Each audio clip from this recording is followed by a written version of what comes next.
안녕하세요. 오늘 저희 딥다이브에서는 당신이 보내주신 자료를 바탕으로 미국 연간 증여세 면제액에 대해 깊이 파고 들어보겠습니다. 네, 특히 2025년 규정을 잘 활용해서 자산을 좀 현명하게 이전하는 방법, 그리고 더 중요하게는 2026년에 큰 변화가 온다면서요? 네, 맞습니다. 그 변화 전에 뭘 알아야 하는지 거기에 좀 초점을 맞춰보려고 합니다. 뭐랄까 복잡한 세금 규정 속에서 딱 필요한 핵심만 뽑아드리는 거죠. 자, 그럼 시작해볼까요? 네, 좋습니다. 이번 딥다이브의 목표는 이 연간 증여세 면제액이라는 도구가 생각보다 강력하거든요. 이걸 제대로 이해하고 또 어떻게 활용할 수 있을지 알아보는 겁니다. 네. 특히 중요한 건 앞으로 다가올 그 세법 변화의 맥락 속에서 이걸 어떻게 좀 전략적으로 쓸 수 있을까 하는 점이죠. 아, 말씀하신 큰 변화라면 역시 그 2026년 일몰조항 그거죠? 네, 정확합니다. 벌써부터 그게 이번 이야기의 아주 중요한 배경이 되는 것 같은데요. 맞아요. 현재 평생징여 및 상속세 공제액이 거의 1,400만 달러 가까이 되잖아요. 네, 엄청 맞아. 근데 이게 2026년 1월 1일부터는 지금의 절반 수준으로 크게 줄어들 예정입니다. 절반이요? 와. 네, 그렇기 때문에 이 평생 공제액을 쓰지 않고 자산을 미리 이전할 수 있는 방법, 바로 이 연간 증여세 면제액의 중요성이 지금 그 어느 때보다 커진 거죠. 그렇군요. 네. 단순히 세금을 좀 아끼는 팁을 넘어서 이 다가올 변화에 대비하는 거의 필수 전략이 되고 있다고 봐야 합니다. 알겠습니다. 그럼 그 중요한 연간 증여세 면제액 기본 개념부터 확실히 짚어보죠.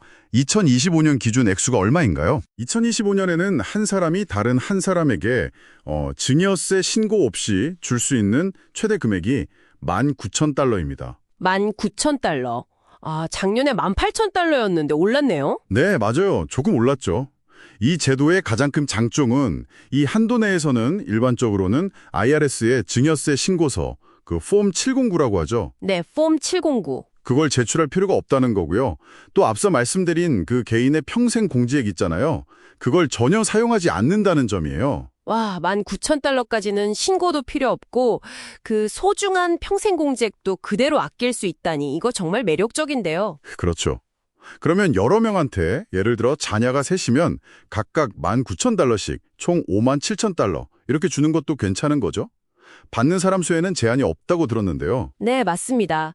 증여자별 그리고 수중자별 기준이기 때문에 받는 사람 수에는 제한이 없어요. 아하. 다만 아주 중요한 조건이 하나 붙습니다.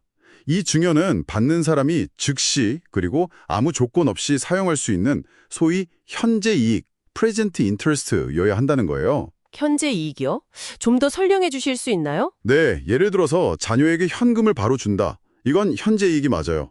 네. 하지만 만약에 네가 30살이 되면 이 신탁자금을 찾을 수 있어. 이런 식으로 미래의 어떤 시점이나 조건이 붙는다면 그건 보통 미래이익, future interest로 봐서요. 이 연간 면제 혜택을 못 받을 수도 있습니다. 알겠습니다. 그럼 이 19,000달러를 더 효과적으로 뭐랄까 2배로 활용할 방법은 없을까요? 특히 부부일 경우에요. 여기서 좀 흥미로워지는데요. 네, 있습니다. 바로 증여 분할, 기프트 스프리팅이라는 전략인데요. 증여 분할이요? 네, 부부가 서로 동의하면 한 명의 수중자, 예를 들어 자녀 한 명에게 연간 면제액의 2배인 38,000달러까지, 그러니까 19,000달러 곱하기 2죠. 네네. 그 금액까지 증여세 부담 없이 줄 수 있습니다. 설령 그 돈이 부부 중 한 사람의 자산에서만 나온 거라고 해도 가능해요. 오, 그럼 예를 들어 자녀가 집 살 때 다운 페넌트로 38,000달러까지 한 번에 지원해 줄 수 있다는 거네요? 맞습니다. 그럴 때 아주 유용하죠. 근데 잠깐만요. 이게 자동으로 38,000달러까지 인정되는 건 아니었던 것 같은데요. 자료에서 본 기억이 나는데. 아, 네, 아주 정확히 보셨습니다. 정말 중요한 포인트인데요. 이 증여 분할 혜택은 절대로 주어지는 게 절대 아닙니다. 아, 그래요? 반드시 증여세 신고서, 즉 폼 709를 제출해서 우리 부부는 이 증여를 분할하기로 동의했습니다라는 의사를 명시적으로 밝혀야만 합니다. 와, 폼 709 제출이 필수군요. 이걸 놓치면 어떻게 되는데요? 만약 신고를 안 하면 그냥 증여자금을 제공한 한 사람만 증여한 걸로 간주돼서요. 19,000달러를 초과하는 19,000달러에 대해서는 그 사람의 평생 공제액을 사용하게 될 수도 있어요. 아이고, 그럼 안 되죠. 이거 정말 많은 분들이 놓치기 쉬운 부분이겠네요. 꼭 기억해야겠습니다. 네, 그렇습니다. 교육비나 의료비 같은 것들이요. 네, 이건 또 완전히 별개의 규칙으로 움직입니다. 학비나 의료비를 위한 증여는요, 금액 제한 없이 증여세가 면제될 수 있어요. 금액 제한 없이요? 와우. 네. 단 여기에도 아주 결정적인 조건이 있습니다. 증여인 당신이 수혜자, 그러니까 자녀나 손자녀에게 직접 돈을 주는 게 아니고요. 네. 해당 교육기관이나 의료기관에 직접 비용을 지불해야 한다는 것입니다. 만약에 수혜자 계좌로 돈을 보내면 그건 그냥 일반 증여로 취급돼서 연간 면제액 19,000달러 한도에 걸리게 되니까 주의해야 합니다. 아하, 기관에 직접 납부해야 한다. 이것도 정말 중요한 차이점이네요. 교육비 이야기가 나와서 말인데 그 529 대학 학자금 저축 플랜 있잖아요. 네, 529 플랜이요. 거기에 대한 슈퍼 펀딩이라는 특별 규정도 있던데요. 이건 또 뭔가요? 아, 네. 529 플랜에는 아주 특별한 규정이 적용되는데요. 최대 5년치의 연간 면제액을 한 번에 미리 납부할 수가 있어요. 5년치를 한 번에요? 네. 2025년 기준으로 보면 개인 한 명당 최대 95,000달러까지 가능하고요. 19,000달러 곱하기 5년이죠. 네. 그리고 부부가 증여 분할을 활용하면 최대 190만 달러까지 한 명의 수혜자 529 플랜에 증여세 걱정 없이 한 번에 납입할 수 있습니다. 와, 190만 달러까지요. 이거 교육자금 마련 계획 하시는 분들께는 정말 강력한 도구가 되겠는데요. 이것도 당연히 폼 709 신고가 필요하겠죠, 그럼? 네, 그렇습니다. 예리하시네요. 이 경우에도 폼 709를 제출해서 이 큰 금액을 향후 5년에 걸쳐서 나누어 증여한 것으로 처리하겠다는 선택, 일렉션을 반드시 해야 합니다. 첫 해에 한 번만 신고하면 됩니다.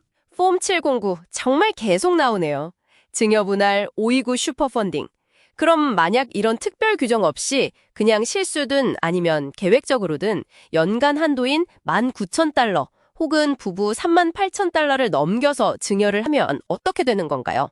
바로 세금을 내야 하나요? 아니요. 즉시 세금을 내는 경우는 사실 거의 드뭅니다. 아, 그래요? 네.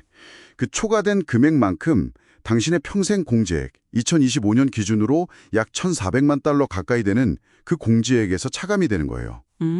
예를 들어서 한 명에게 3만 달러를 증여했다. 그러면 19,000달러까지는 연간 면제로 빠지고 초과된 11,000달러만큼 당신의 평생 공제액이 줄어드는 거죠. 아, 평생 공제액을 쓰는 거군요. 네. 그리고 이 경우에도 내가 평생 공제액을 이만큼 사용했다는 것을 기록하고 IRS에 보고하기 위해서 폼 709를 제출해야 합니다. 결국 또 폼 709네요. 알겠습니다. 결국 평생 공제액을 사용하게 되는 건데 아까 말씀하신 2026년에 그 공제액이 절반으로 줄어든다는 점을 생각하면 와, 이 연간 면제액 한 달을 잘 지켜서 활용하는 게 얼마나 중요한 건지 다시 한번 깨닫게 됩니다. 바로 그 점입니다. 그게 핵심이에요. 평생 공제액 축소라는 이 정말 큰 변화를 앞두고 있기 때문에 매년 세금 없이 그리고 평생 공제액 소진 없이 사용할 수 있는 이 연간 면제액을 최대한 활용하는 것이죠. 네. 이게 평생 공제액을 보존하면서 자산을 효율적으로 이전하는 지금 시점에서는 매우 현명한 전략이라고 할 수 있습니다. 자, 그럼 오늘 딥다이브 내용을 한번 정리해 보겠습니다. 2025년 연간 증여세 면제액은 개인당 19,000달러. 네, 부부는 증여 분할로 38,000달러까지 가능한데 폼 709 신고가 필수라는 점. 맞습니다. 교육비와 의료비는 기관에 직접 납부하면 금액 제한 없이 별도로 면제가 되고 529 플랜은 슈퍼 펀딩으로 최대 5년치 개인 95,000달러, 부부 190만 달러까지 선납이 가능한데 이건 역시 폼 709 신고가 필요하다는 것. 그렇죠. 그리고 만약 한도를 넘기면 평생 공제액을 사용하게 되고 이것도 폼 709 신고 대상이라는 거군요. 네, 정확히 요약해 주셨습니다.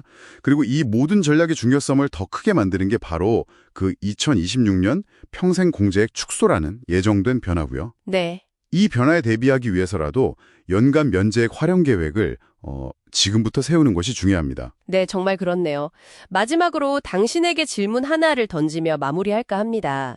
이 연간 면제액 제도를 단순히 매년 19,000달러씩 활용하는 것을 넘어서요. 다가올 그 2026년 세법 변화라는 큰 그림 안에서 이걸 어떻게 더 전략적으로 사용할 수 있을까요?